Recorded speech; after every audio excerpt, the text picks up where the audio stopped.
What's going on? My name is Tosh Daldy. This is SDG Labs, and there was this negative boy who was unsure about going to a radical party. Dude was kind of a square, missed out on 4 awesome chicks. Party was over at 2 a.m. That's a fact, Jack.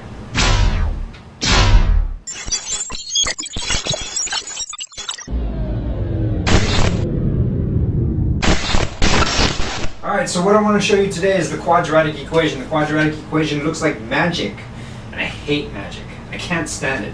I feel like a lot of times teachers pull this equation out and throw it up on the board and say, memorize this for the rest of your life because this is going to be relevant to you. So what I want to do is I want to prove this to you. I want to bring this from the most basic thing that you can understand into deriving this from scratch. Hopefully I can do this. I'm going to do this off the top of my head. Let's see how it goes. I'm going to start off with the general form of quadratic equation. Usually you see it as y equals 3x squared plus 2x plus 4, something like that. That's going to graph some kind of parabola, but instead of using 3's and 2's and 4's, I'm going to use a very general thing where I can say a, b, and c, and then I'll just change up what a, b, and c are in order to make it work correctly. I'm going to pull out an a out of here. So I've got a times x squared plus b over a times x plus c over a. And I'll warn you, some of the moves I'm going to be doing are kind of weird. Just go with it for now. But technically I didn't do anything wrong, because if you distribute this a back in here, it really becomes, I don't know, just regular. It becomes with the step right above.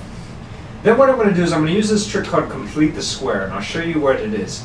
Ax squared plus b over ax plus c over a. All I did was I rewrote the one line right above. I just put this odd space in there. The reason why I put that odd space is because I wanted to make space for this weird thing I'm going to add. This is side work right here. What I have is b over a. I'm going to take this value, I'm going to divide it by 2 and square that. So b over a divided by 2, which is also multiplied by 1/2, b over 2a, and then square that. That would be b squared over 4a squared. I didn't put an equal sign because it's actually not equal, it's squared. So what I'm going to do is I'm going to add this weird value that I have, b squared over 4a squared, over here. So I have a x squared plus b over a x plus b squared over 4a squared. But I can't just go around straight up adding b squared over 4a squared to this side, because this is an equation and that no longer makes it equal. So I have to subtract it as well.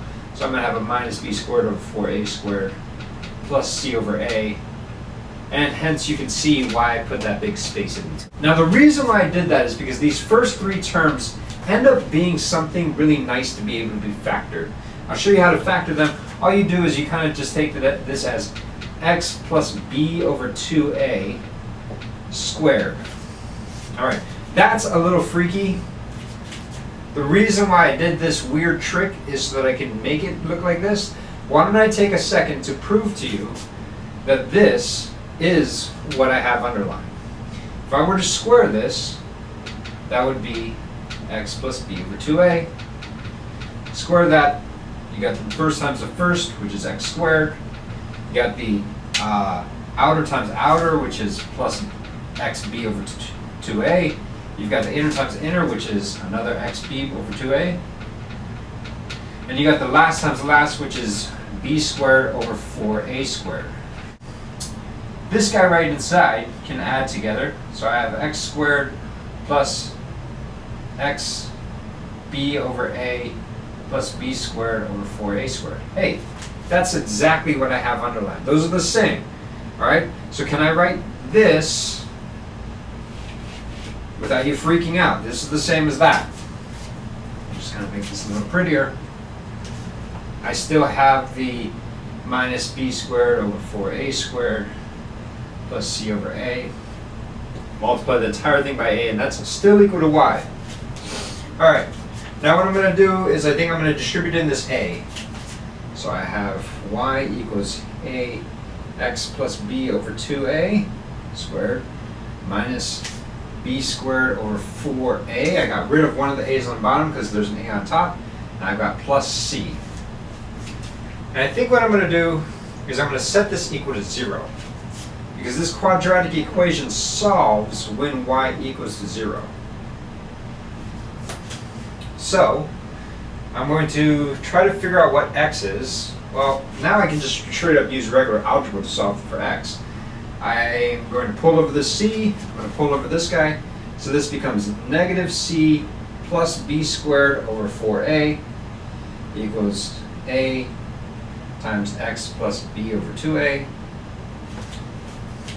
Alright, see, all I did was I subtracted c from that side, put it over here, added b squared over 4a to that side, put it over there. If it's alright with you, I'm going to do some fingerboard math and make this, instead of I'm going to put this over 4a, and I'll have to put 4a in the numerator as well, since I'm just adding that. The reason why I'm going to do that is just so I can combine like terms and combine the same denominators.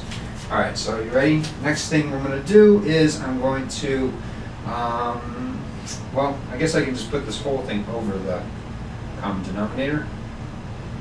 I haven't really done anything freaky yet.